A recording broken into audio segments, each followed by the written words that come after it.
SoCon Fast Break is live right here in Harris Cherokee Center, Asheville, and it is our pleasure, Richmond Weaver, Darren Angel, as we are getting ready for the semifinals, Sunday semifinals at the 2026 Ingles SoCon Basketball Championships, and we're going to jump right into it because we got a special guest right here, the commissioner of the Southern Conference, Michael Cross, Dr. Michael Cross. I'll go ahead and give you your props MC, right there. Yes, MC, that's right. Yes, Commish MC. That's what we know. That's right. All right. We just saw the Sanford women with a big win to take home the crown on the women's side. Yeah, fantastic game.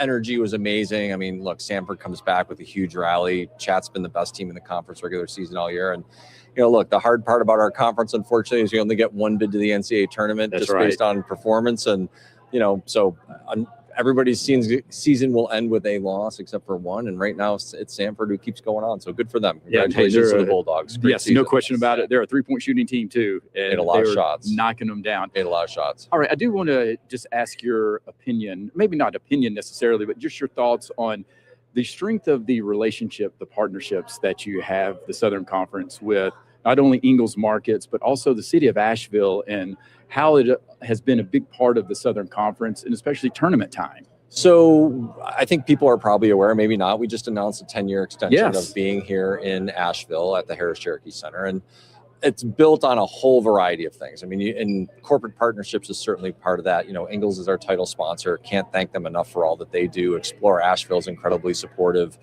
And those things make the economic engine go, but there's a lot of work that goes into this. I mean, the support from the medical community for our athletes, and we had a number of injuries during the tournament, unfortunately.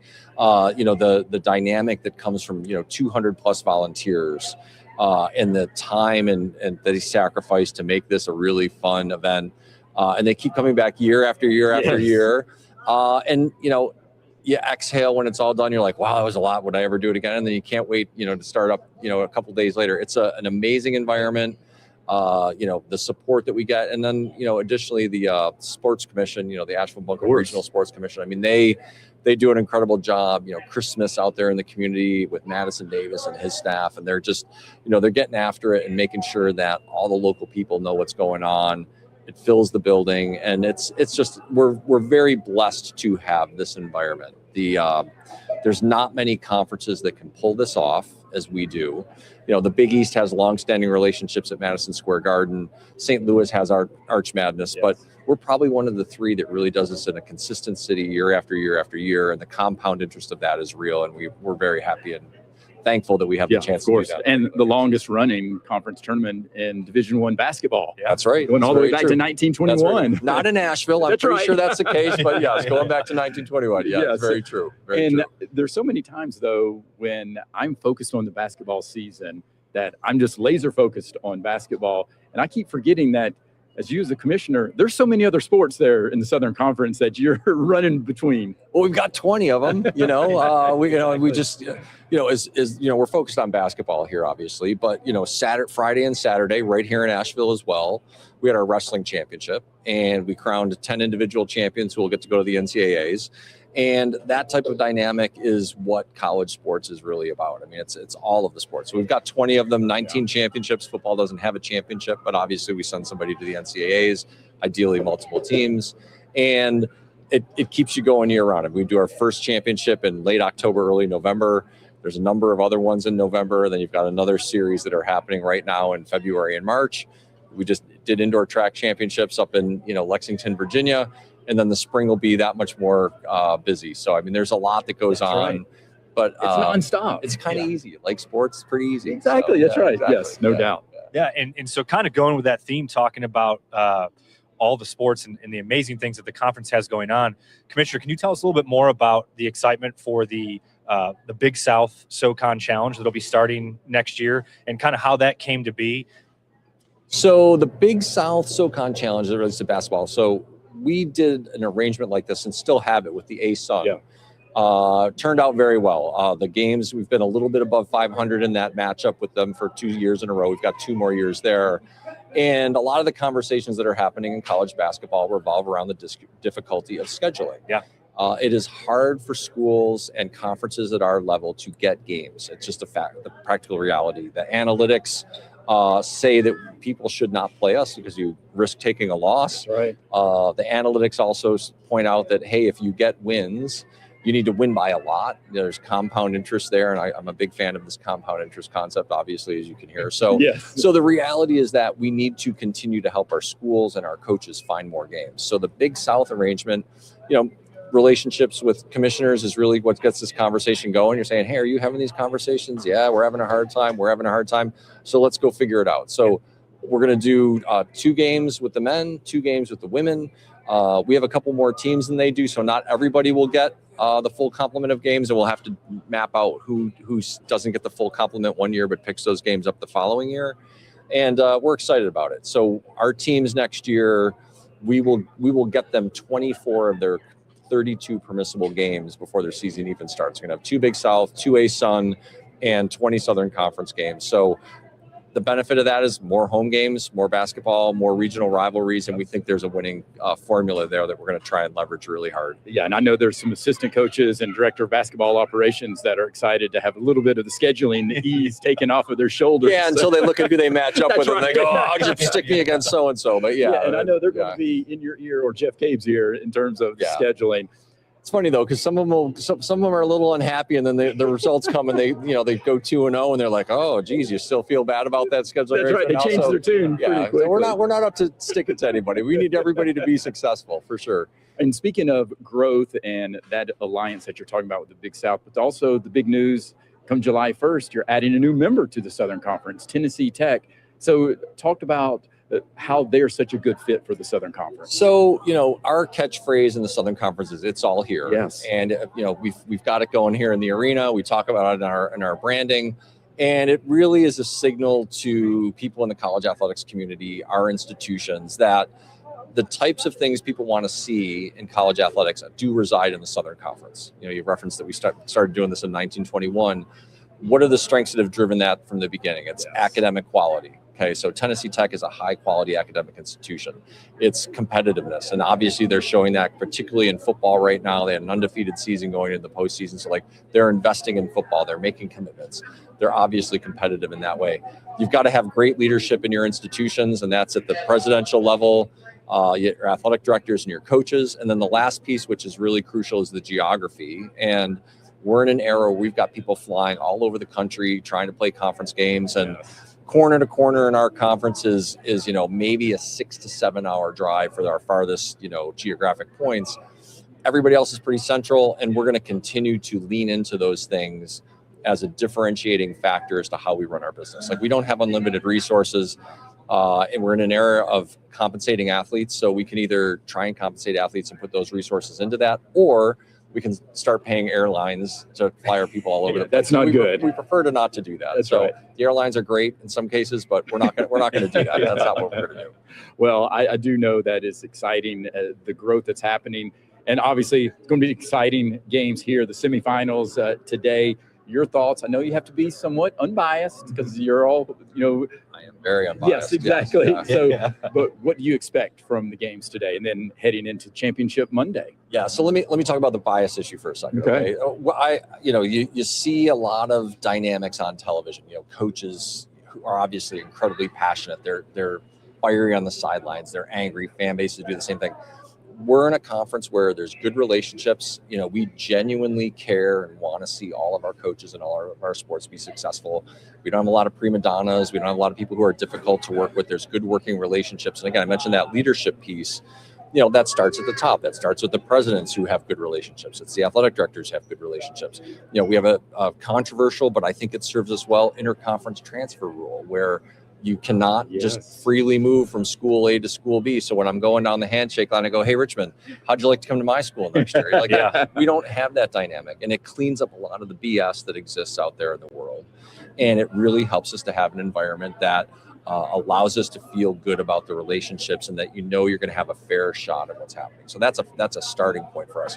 In terms of the games we've got left, we've got 3 games left, 2 semifinals and a final. Look, it's anybody's contest. It's easy to look and go, hey, there's a 1 seed and then there's a 5, 6, and a 7. But the reality is that, look, ETSU won with a couple game gap, But after that, super tightly bunched. I mean, Very it tight. was we had to go multiple layers of tiebreakers Yes. down. So there's an incredible amount of parity and matchup quality there that really serves us well. The fans are going to see 2 unbelievable games. The coaching in this conference is exceptional. Yes. I mean, you're not just going to watch ball screens all day. I mean, you can just pick any team you want. Like it is offenses that are sophisticated. People know what they're doing offensively and defensively. Whether it's sideline plays coming out of timeouts, whatever it might be, our coaches know what they're doing. Their staffs are deep. The players have high IQ, and it makes for a really fun brand of basketball. So No it should be question. awesome today. Really It's going excited to be about it. fantastic. And when's the last time you were able to get some shots? Just between games, I go out on the court, loosen the tie a little bit. Hey, you got to be a basketball junkie. That's hooper. right. You got to be a junkie. Yes. That's right. No That's doubt. right. Well, Commish, MC, we appreciate you joining us here on SoCon Fast Break, our game day version. We appreciate it. Yes, Appreciate thank the you. opportunity, guys. Thank you for Yes. having me, and look forward to watching the rest of the broadcast here. Yes, thank you. so Thank much, you. Commissioner. All right, be well. We've got a lot more coming up as we'll be talking to Melissa Level, Director of Advertising and Marketing for Ingles Markets, back right after this. Okay. Beautiful, sir. Yes.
Okay, we are back. SoCon Fast Break live here at Harris Cherokee Center, Asheville, as we get ready for semifinal Sunday here at the 2026 Ingles SoCon Basketball Championships. And we have some fantastic games, and we'll be breaking down some of those games in just a few minutes. But we had to bring in Melissa Level, Director of Advertising and Marketing for Ingles Markets, a big-time sports fan, and also a big supporter of the Southern Conference. Absolutely. Of the Ingles Market. So your thoughts on just how the event is going so That's far? incredible. We just crowned a women's champion, Yes. which is wonderful.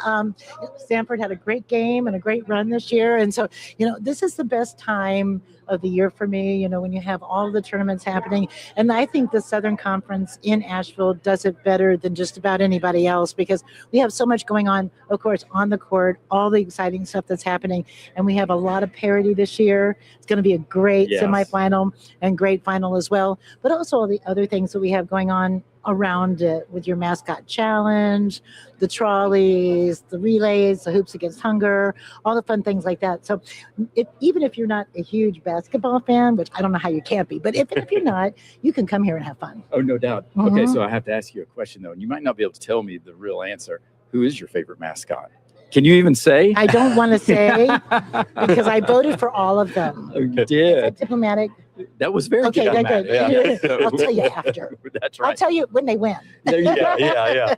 All right. I do have to ask, though, just in terms of why has it been so important for Ingles Markets to be such a big supporter here in the city of Asheville, Mhm. but also just with the Southern Conference? Well, some little breaking news. We just signed a 5-year deal to continue as a Fantastic. sponsor of the Ingles Southern Conference Basketball Tournament, effective right away. So we're going to be around for a while. And the tournament is staying in Asheville for 10.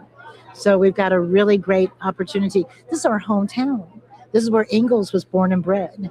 And to have an opportunity to show off our city, the surrounding areas, all the fun things to do, the restaurants, the hotels, the hiking, the fun things, and our civic center, it's all great for us. But the most important thing is this supports the people who live and work in Asheville, and that's important to us. Yes, and the basketball is going to be fantastic. Your thoughts It's on what we're going to great. see today? Well, you got Western, which of course is, a neighbor to the Harris Event Center, and Furman, who's a neighbor just to the south. I mean, I don't think you could have a better opportunity to have a ruckus crowd with ETSU, Furman, and Western. I just think that all of them are great. Every one of them can win this tournament. Oh, there's no doubt. Okay. And normally when you come in here, you have a real clear favorite, right? And, it's fun to watch and everything. Everybody goes through it, but it's kind of inevitable. This year, there has been buzzer beater after buzzer beater. I mean, even you had Citadel come in and playing on a Friday. I mean, that's incredible. It's a big win for them. That's right. And so, but we're really excited to see the games. They're going to be fun. They're going to be energized, exciting. Really close, I'm sure of it. No question about it. We can't thank you enough for joining us here. Thanks for everything here. that you're doing, though, with everything us. you do for us. You support Ingles so well, and I want to take this opportunity to thank you. Oh, well, I think it's the other way around. You've been such a big supporter of everything we're trying to do. Fest. Yes, exactly. And you helped us set up right here because we did want to be down there on the arena, but the band's playing and the music, it's going to be a little bit loud. That tells you just how exciting it is over there. Yeah, exactly. This is a great venue. Did you check our big basketball out there? Oh, I did. Yes, That's pretty fun. I need to go shoot that thing. At the end. Just wait till the end. Exactly. Okay, because tomorrow's TV night, so we want the basketball up until the end. Yes, you do. Yes. Then have at it. You and my husband. Need those aesthetics out there. Yes. Thank you, Melissa. We appreciate it. Thank you so much. Thank you.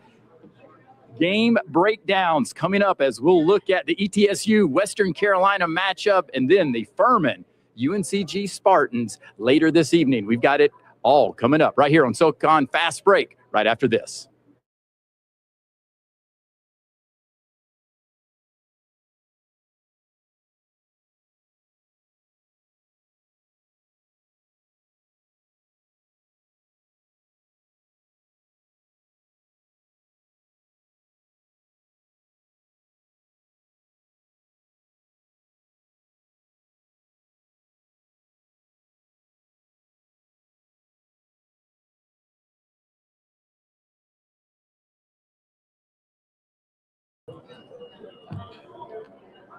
Okay, let's talk some basketball. Richmond Weaver, Darren Angel, SoCon Fast Break here live at Harris Cherokee Center, Asheville, the 2026 Ingles SoCon Basketball Championships, and it is semifinal Sunday, Darren. Here we go. It is time. Let's start looking at how these teams got here, though, in terms of what we were able to see yesterday, ETSU taking down the Citadel and the Citadel Bulldogs. I mean, you have to give them a lot of credit for the season that they have had, upsetting Chattanooga. Now, I know it was an 8-9 seed upset with Citadel sitting there at number 9, but nobody really expected the Citadel to win that game. And I don't mean to say that in a disparaging way, Certainly. but I think we're so biased still of last year's season with the Citadel where they didn't win one conference game, and now this year, after that victory against Chattanooga, you're sitting there with 8 wins in the conference total. Yeah, and look, I mean, again, not to sound disparaging towards them, they played ETSU tough yesterday.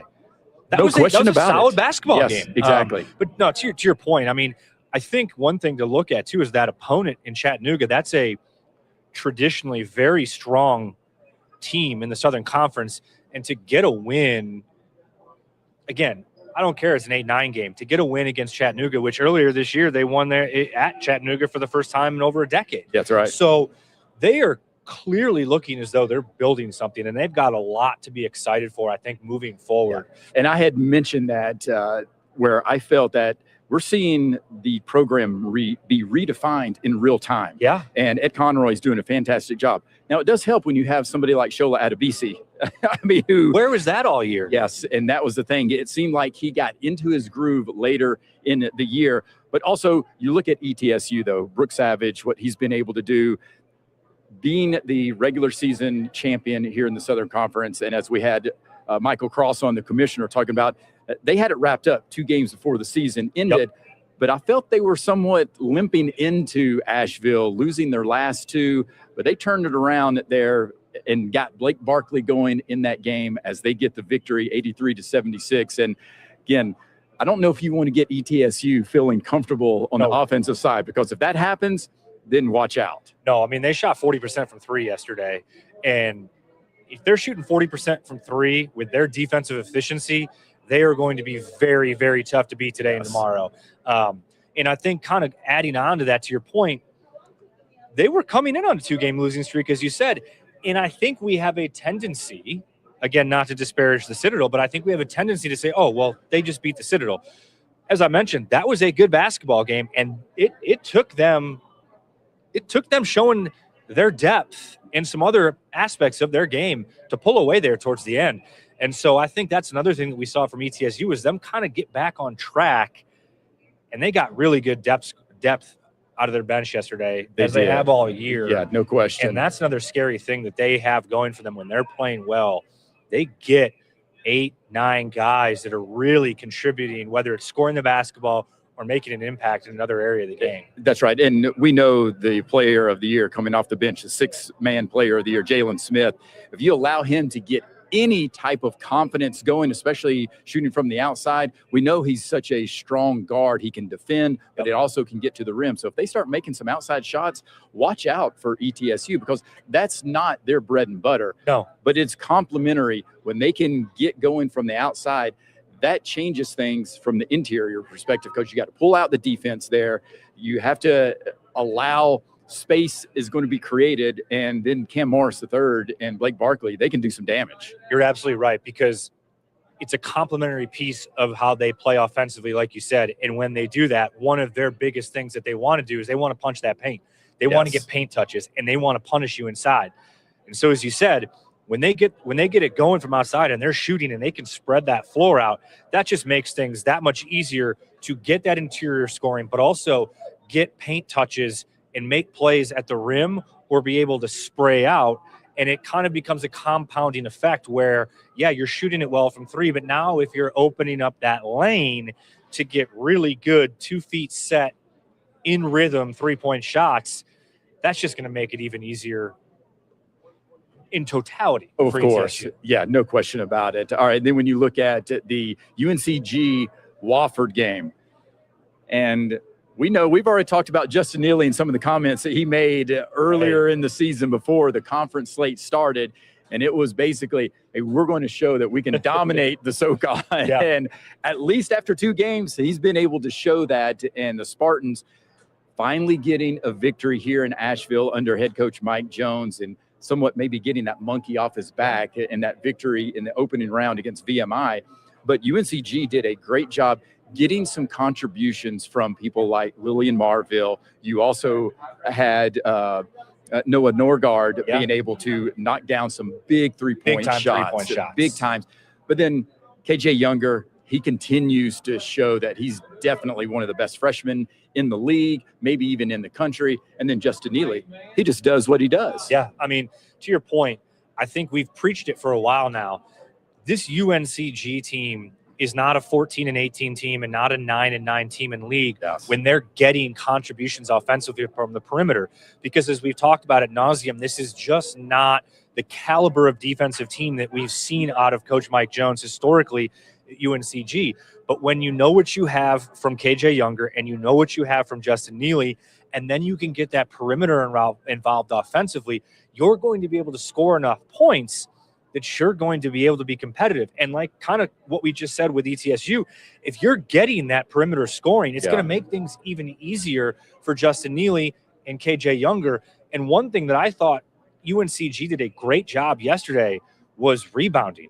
They really did a great job on the offensive glass. That one of the big threes that Noah Norgard hit was a second chance opportunity there late. Yes. And conversely, they did a really good job, especially in that second half. Wofford was one and done for the most part in that second half, and especially late, UNCG really controlled the glass. And so kind of getting back to that offensive piece of it, if they're able to get those guards going, even when shots are missed, they're going to have more offensive rebounding opportunities because you have a guy like Justin Neely that is absolutely just gobbles up rebounds like the Pac-Man guy. It gobbles, that's almost an understatement. And I even think saying that they dominated the glass is an understatement. 47-34 yesterday against Wofford. And Justin Neely had 24 of those rebounds, 21 defensive rebounds. So Wofford had no opportunity of getting second chance points there.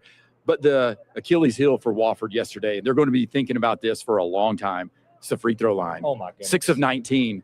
in a close game like that, I mean, you've got to be able to make some of those free throws, not even at the beginning, but we know, of course, time and situation changes. So it's one thing having free throws there in the first half, but that pressure changes, especially in that second half, and you're feeling yourself, you're behind the 8 ball, so to speak. You've got the deficit, or you're right there. You've got to have an opportunity to take the lead, and that pressure changes things. It did, and it's funny. I mean, Dean Keener made a similar comment on the call yesterday of it's one thing to be, a really high percentage free throw shooter throughout the year, but what are you going to shoot when there's 2 minutes left or under in the game? That's right. To your point, I mean, you feel for Wofford because they frankly, no disrespect to UNCG, but they played well enough to win the game. And if they shoot average from the free throw line, we might be talking about a Furman-Wofford rematch here. So that really, really did hurt them down this, overall. But to your point, down the stretch, I don't have the specifics in front of me, but, as phenomenal as Kamari Holmes has been all year, and as great as he was in that second half, really, frankly, allowing them to stay in that ball game, he missed some big ones down the stretch that really hurt them. Yeah, 1 of 9 from the free throw line, and that's unheard of for Kamari Holmes. I mean, that's one of those things, it's hard to explain. You're asking yourself, what in the world just happened right there? Because that is not a type of player that he is. He's too good of a player. He's way too good of a player. Now, he still had his 24 points. Niels Mahovsky had 22 points, so they contributed, from that standpoint. But at the end of the day, it was free throws. It comes down to that. And no second chance opportunities because UNCG did such a good job. And also, don't forget about Valentino Pinedo. He made some key plays down the stretch also. And sometimes it wasn't necessarily him making a big shot or, getting a big steal, just a deflection, and even getting a deflection off of a rebound that allows an offensive rebound to be gained by UNCG, and then Norgar hits the big 3. Well, and to your point, that's a fantastic point. I feel like he's potentially one of their X factors if they want to be able to go out and win today. It's the little things, like you said, that he did yesterday. He had a deflection on a rebound, like you said, that got that second chance opportunity for Noah Norgard to hit that big 3. He had a really big block on the defensive end against Wofford late that looked like Wofford was going to be able to get a layup. He changed some shots at the rim late. I mean, this is a guy, and I remember it specifically on our a preview show because you had seen him a good amount last year in the NCAA tournament game, and you really thought he was going to be an X-factor piece and a guy that could step into a role. Well, he hasn't necessarily been able to do that consistently all year, but like you said, he was fantastic yesterday, and he seems to have been doing that a lot lately. He's been making an imprint on the game, and again, is he a guy that can really be an X factor? Yeah, no doubt. Yeah, and I saw him play against Clemson also last year at the beginning of the season and came away impressed. And also, you have to be impressed with Justin Neely. I know we're already talking about him, but just at the free throw line, knocking down some big-time free throws that were able to get the victory there for UNCG. All right, we go to the nightcap yesterday, or I should say the evening session, and that's the Furman Paladins taking on the Sanford Bulldogs, getting the win 86-81. And I'll go ahead and tell you right now, all you have to do is look at one number in the stat sheet, and that's 52%, and that's what Furman shot from beyond the arc. If Furman shoots 52% from beyond the arc, there's no doubt they're winning this tournament. Couldn't agree more. I mean, I've said it all along. I think that when they are right, they have the deepest roster in this league.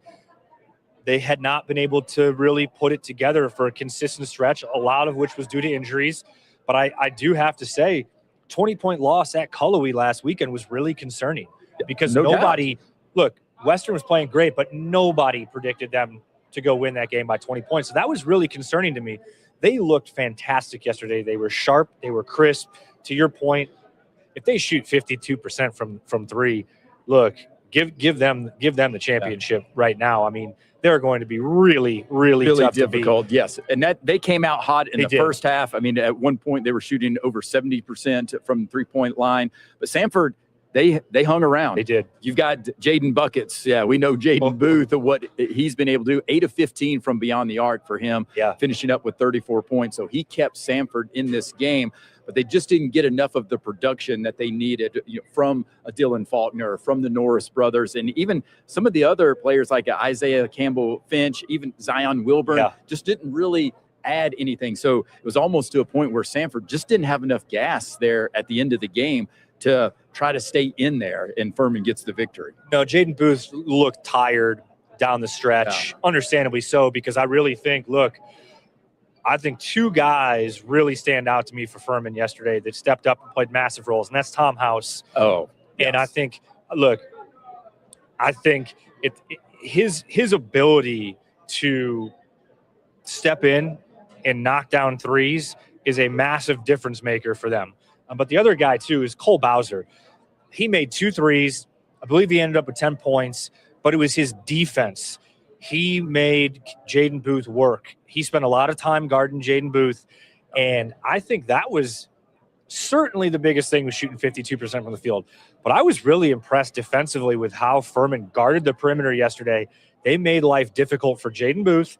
They made life very difficult for both the Norris brothers, and their size, I think, as good of a player as Dylan Faulkner is, I think their size really impacted him yesterday inside. Well, you got 2 6'11" guys. I mean, my goodness. I mean, their front court is ridiculous. And then when you have the back court, as you talked about, to Tom House being an X factor, he was also 7 of 7 from the free throw line. But Alex Wilkins really got things going. He was hot there, reminiscent of what I saw one time with Mike Bothwell scoring the first 18 points there on the road against Samford. Maybe not to that level, but you saw just the ability of Alex Wilkins, and I think that kind of set the tone. And I don't know, it was almost like a different type of confidence for Furman in that game to start with. I think you hit the nail on the head right there. It was a confidence booster for them to get off to a really good start early. And Alex Wilkins obviously was the catalyst of that. But I think that took some pressure off the entire roster, because it just allowed them, I think, to take a deep breath, especially coming off that 20-point loss where, look, we're back, we're here, we're good, right? And they really set the tempo and dictated that tempo early, to your point, with Alex Wilkins getting going early. Yeah, no question. All right, in the nightcap, I should say now, Mercer and Western Carolina. And this was a tough one for Mercer, knowing that you had a 17-point lead there in the first half. Now, it was still early, 17 points in the first half. That's different than 17 points in the second half. That's an understatement for certain.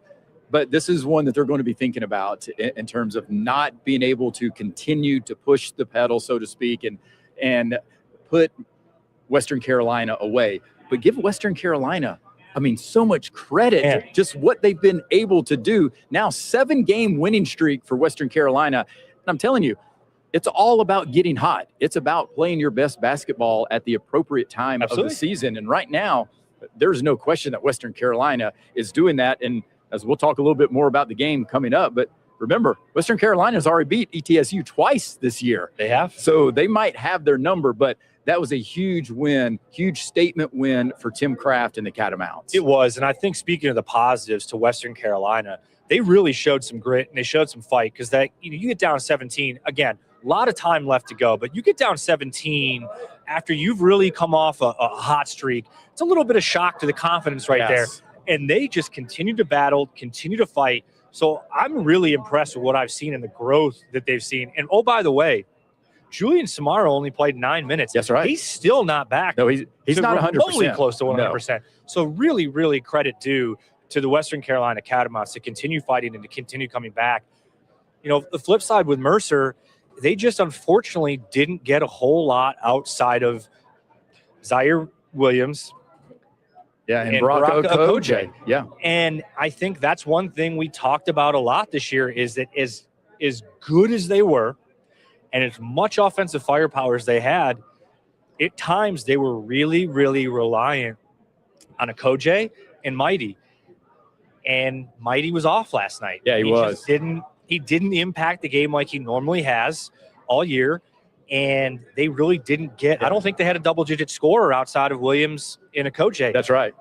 And especially against a team like Western, like we've talked about, it has bucket getters. They can get 5-6 guys in double figures. Brady Shoulders did have 11. So he just crossed that barrier. Yeah, but to your point, and we talked about it, I felt that for Mercer to win the game, they were going to have some interior presence there with Mighty. He was going to have to not be neutralized by Samuel Dada. And that was the concern, though. Samuel Dada did a great job just with his length. And then Dumasi, that on the perimeter, Man. I mean, he was lighting it up also. But yes, I do think that Mercer just didn't have the interior ability to match up against Western Carolina, and it was all because Mighty, only 6 points, 8 rebounds. That is not Armani Mighty at all. No, and to your point, I think the two great points you make are, as you've preached all year, Western's front court and their ability to control the glass at times is very, very sneaky underrated. And speaking of which, I mean, they almost doubled up Mercer on the glass last night. 53 to 29 was the advantage. 53 rebounds. I mean, that is, you talk about high energy, relentlessness on the glass. I don't care if you're big or small or whatever. 53 boards? That's not just the ball bouncing to your guys. No, that sir. is effort, that is energy, and that is getting after it right there and having that determination that that ball is mine. Yeah. I'm going to box out and I'm going to get it. Yeah, absolutely. And look, that speaks a lot of how I think this team has responded. And kudos to that coaching staff in Cullowhee, because this team looked borderline dead to rights, not but maybe three weeks to a month ago. There's and no here doubt. they are playing with a very good chance to go play for a Southern Conference tournament championship and the right to go represent the Southern Conference in the NCAA tournament. Yeah, there you go. Okay, so now let's turn our attention to the semifinal games here. The first one will be ETSU versus Western Carolina, and we have a 1 seed versus a 5 seed, and then in the second matchup, we'll have Furman Paladins as a 6 seed and UNCG Spartans as a 7 seed. So we have a repeat of the seeding that we saw last year in the SoCon tournament, and we know that Wofford as a 6 seed was able to go win that, and Furman was the 5 seed to make it to the championship game there on that Monday last year. So we'll see how this plays out. So for Western Carolina, though, in this game against ETSU, I think this is going to come down to partial in terms of amnesia. That for Western Carolina, you can't be thinking about that. We've already beaten these guys twice, and we know the whole cliche, oh, it's hard to beat a team 3 times in one season. That's out the window. You can't even be thinking about that type of stuff. You just need to focus on the mindset of going out and playing Western Carolina basketball, because that's what we eventually saw, especially there in the second half for Western Carolina in that game against Mercer. No, I think you're absolutely right. Like, at the end of the day, you just have to think about, look, we've got an opponent today. Let's, to a degree, pretend like we have not played them one time all year. Let's control what we can control. And if we do what we have done, we have illustrated over the last 7 games, we're really good. Yes. And so, you know, I look to a couple things here that I think will really benefit and put Western Carolina in a really good spot to win this game. I look at efficient offense and shot making. If they continue, and I know I sound like a broken record, but if they get 4, 5, 6 guys in double figures, they're just really tough to beat. And they've got guys that can really score it. So it's an interesting dynamic because obviously, as we talked about, ETSU really thrives on their defense and they thrive on stopping you in the half court. But look, can Western get 4 or 5 plus guys in double figures like they have? And if they do, that's right. And it's not necessarily the 2 that we would think with Cord Stansberry and Marcus Kell.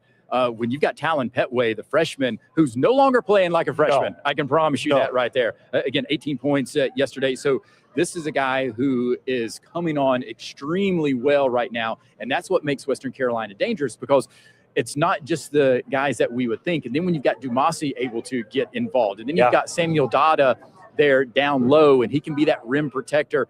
And he can give you some offense also. That's the thing, that his offense is underrated. No, I mean, look, he's made significant impacts on multiple occasions scoring the basketball. But his ability in the paint to change shots and be a force in there, I think, has really been an underrated piece of this Western Carolina run. You know, and I think speaking of that, rebounding to me is huge. Oh, of course. Western's got to win the glass. If they win the glass, again, ETSU is not necessarily going to beat you just purely offensively, right? No. And so if Western can control the glass, i.e. generating more shots on the offensive end, and conversely getting ETSU to kind of be one and done, look, you're going to put yourself in a really good spot if you're Western Carolina to be able to, frankly, just kind of control the tempo, control the pace, and put the ball in the basket more than ETSU is going to be able to put the ball in the basket. Yeah, I mean, it's an easy game, right? We've talked about it. Hey, if you can score more, you're going to have that opportunity. Yeah. But we know at some point you're going to have to make defensive stops. Yes. And that's where I think ETSU has the advantage ultimately in this game, is that I do feel that ETSU is built to handle the physicality. They can get some stops. And I know Western Carolina's beat them twice. I totally understand that. Yeah. But this is a different season now because everybody came in here 0-0 coming into Asheville. And that's the mindset that you have to have, even if you're ETSU. I know it would be easy to say, oh, it's a revenge game. We got to avenge the 2 losses, all of that. But again, now you can't worry about that. It's all about playing to your standard. And for ETSU, that standard is going through Blake Barkley and Cam Morris III. And then don't forget about Brian Taylor II. He's going to have to be a guy. Can he score 15 points in this game, but do it in an efficient way? That's the other key. No, absolutely. And that's been one of the biggest things that ETSU has been so great at this year, is that they've been one of the best highly efficient offensive efficiency teams. I think they're top 30 in the country in offensive efficiency. So, to your point, I think, look, the 3-point line for them, if they can shoot 40% again, which, I don't think they can rely on, but if they can shoot 40% from the 3 again, this is going to be a really tough game for Western Carolina, because I do think one of Western's Achilles' heels is defensively. They at times are not the greatest defensive team out there. And so can they defend without guarding? Because in the half court, ETSU is going to put a lot of pressure on you defensively to be able to guard your yard, as you mentioned earlier, with their physicality, and they want to get in the paint. So can Western Carolina defend without fouling? And to your point as well, can they dominate inside? Can they really get it going inside, especially with Barkley? Yeah, with Barkley. He's an X factor in terms of if he gets hot. If Barkley gets over 20 points, ETSU is extremely difficult to beat. And then can you get some production, from a Jordan McCollum, that type of thing. Yep. But also, Alan Struthers is going to have to play lockdown defense like we know he can. He's going to have to be his all defensive. That's right. Yeah, player of the year. Yeah, I mean, he's got to be in that type of realm. We know Cam Morris III got defensive player of the year, but it's that type of mindset also in physical play for Alan Struthers that he's going to have out there on the perimeter. And it'll be interesting, though, too, just how the officials will call this game. Great point. Because if they have a loose whistle, that's the advantage for ETSU. If they have a tight whistle, that's Western Carolina's advantage. Even though, again, I know they've got some physicality there also, but not like ETSU. No, and I think one of the things, and I don't say this like as a negative, but ETSU, I think, certainly tests the boundaries of the officiating on a nightly basis. I think that's what you're supposed to do. Right. Why not? Right. Until they make a call, you keep testing and pushing the envelope, so to speak. And a lot of times when you get into this conference tournament environment, the whistle does change a little bit. Yes. And especially with a physical game, a lot of times I haven't seen the call sheet to see who's officiating this game, but I think a lot of times in this environment, it's going to be tight early. They want to get the game under control. They want it to be played a certain way, and then they will let it loosen up throughout. Yeah. See, I think it might be the other way. Okay. Yeah, I think they're going to allow the players to play a little bit, feel it out, get an understanding of what they can get away with, and then it seems in the second half they start tightening up. Okay. And I that's what I have typically seen in these conference tournaments. Yeah, and with that kind of in mind, how does the turnover margin play out? Because I think if ETSU is able to play more physically, they're probably going to generate more turnovers. And when they are +3 on the turnover margin this year, their percentages of winning a basketball game go up exponentially. Yeah. And that's something that I think we want to keep an eye on here, because if Western is able to be within that +3, they lead the league in steals. Yeah. There's a reason why, because they are physical, and especially out on the perimeter, you have those guys. And even Brian Taylor II, he can be a perimeter defender right up there with anybody else in the conference. And so I do think, though, at the end of the day, ETSU will have just a little bit more defense to be able to carry them to the victory and head to championship Monday. I went back and forth on this. I know this is a tough one. A 7-game winning streak. They're on a heater right now. It's a 7-game winning streak, and Western. I didn't know this until last night. Western has won 9 out of the last 10 matchups against ETSU. So it's almost a little bit of a, is there a style of play? Is there a matchup problem? I'm ultimately going to ride with Western here, getting their 8-game winning streak. And here's why. I think as good as ETSU has been this year, to me, this is a little bit of a concerning matchup for ETSU in that when Western's able to keep games in the 70s because they are not necessarily the most efficient defensive team, when they need to play at a slower pace, they find ways to be able to score enough to be able to win those games more consistently in the 70s. However, conversely, if they do speed this one up, like the one that was a 90 to 88 game, I think that really allows them to get going offensively when they get 5, 6 guys in double figures. And ETSU doesn't want to play up and down because they don't have the offensive firepower. Yeah. So I'm going with Western here. And that, I think, is one of my biggest keys is I just think this is a really weird style of play matchup for ETSU. And I don't know unless they can really turn Western over and or really get to the free throw line a ton. I don't love the style of play contrast here. I just wonder, has ETSU been able to flip the switch, so to speak, and realize that, okay, hey, we're in Nashville now. This is our opportunity. And I do think there's something about the pace of play. If this game is in the 60s, low 70s, ETSU wins this game. Yeah, I do agree with that. If this game is where you say in that window, I would pick ETSU. I do think this one is going to get into the high 70s, low 80s, and I'm going to go with my gut here. There you go. And I'm going to say that Western Carolina keeps purple into the final there, number 5 seed, as we saw last year with a 5 seed making it into the final. All right. Speaking of other purple, Furman and UNCG matching up. They split the season series 1-1, and I was there watching the game in Timmons Arena when UNCG, Justin Neely, ice in his veins, knocks down a couple of free throws that is the game-winning free throws, basically. And that game was in the 60s, and that's the recipe. Yes. You cannot get in a track meet there against Furman. They didn't shoot the ball well from beyond the arc, and that's what allowed the Spartans to stay in that game. And that's going to be the theme for this game also, is that can the Spartans have perimeter defense to impact Furman's shooting? Because we also know that UNCG is not good defending out on the perimeter. No. They're 347th in the nation in defense 3-point percentage, and that's not good, especially against a team like Furman who we know that they can light it up quickly. Oh yeah, and that's a scary stat, especially because if you can get a guy like Alex Wilkins going early again, and he's capable of what he did last night, scoring I think 10 out of the first 13, or he had 10 quick, let's put it that way.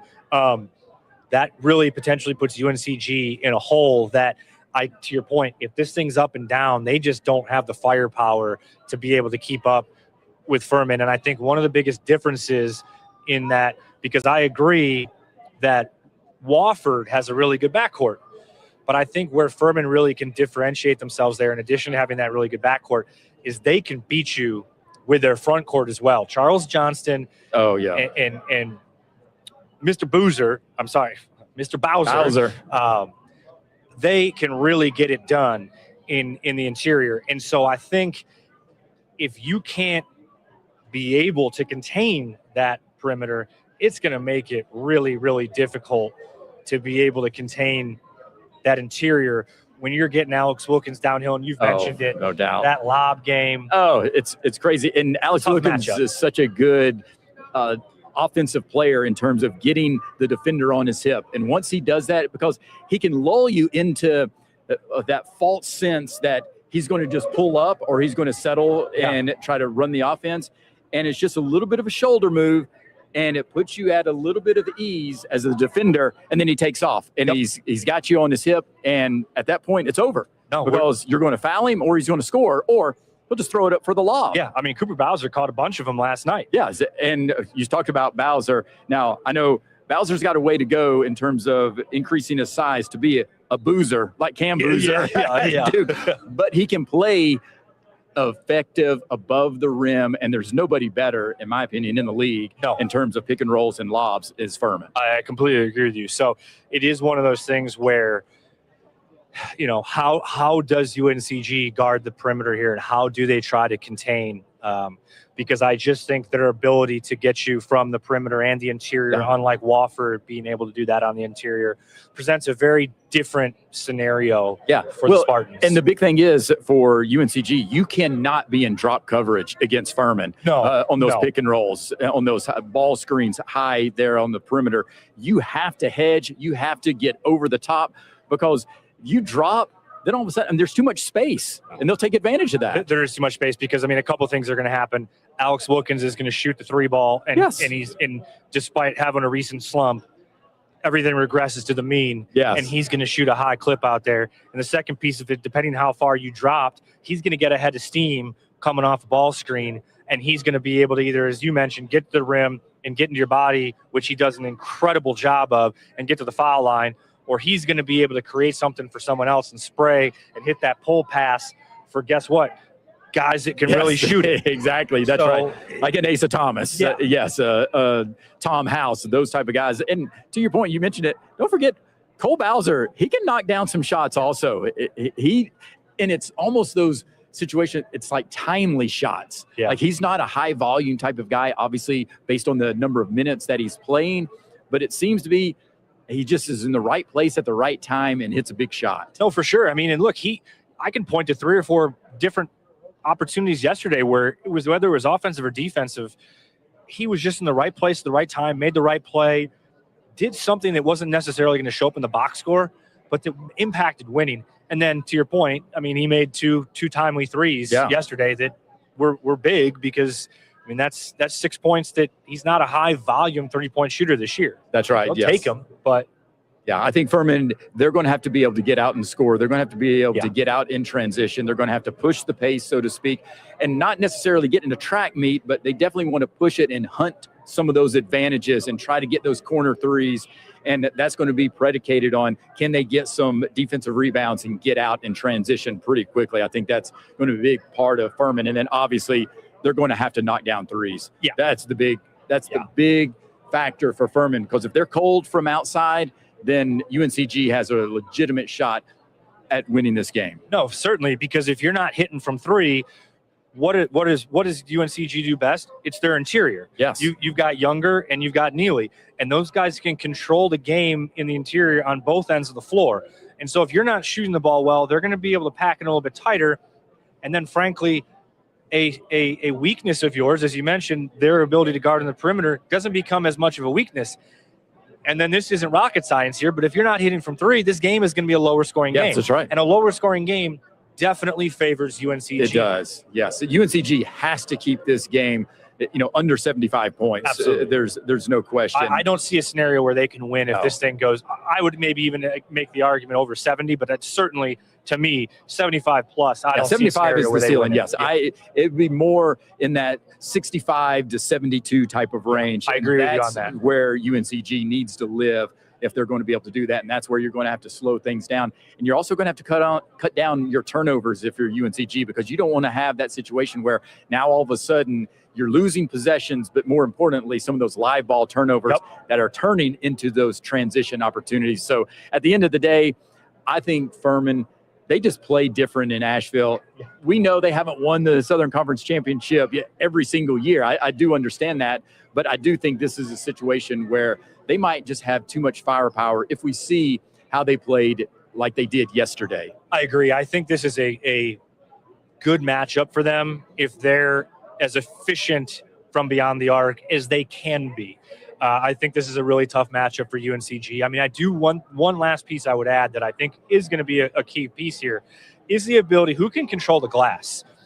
Because you've mentioned it before. If Justin Neely's pulling down 24 rebounds, which, he's had multiple 15-plus point or 15 rebound plus games. Oh, yes. That is a major differentiating He's factor. had multiple 20-plus rebound games. But I agree with you. I just think that for whatever reason, Furman's able to really string together consistency in Asheville over the last 5-6+ years, and I think they've kind of got a formula that they are able to have here that works.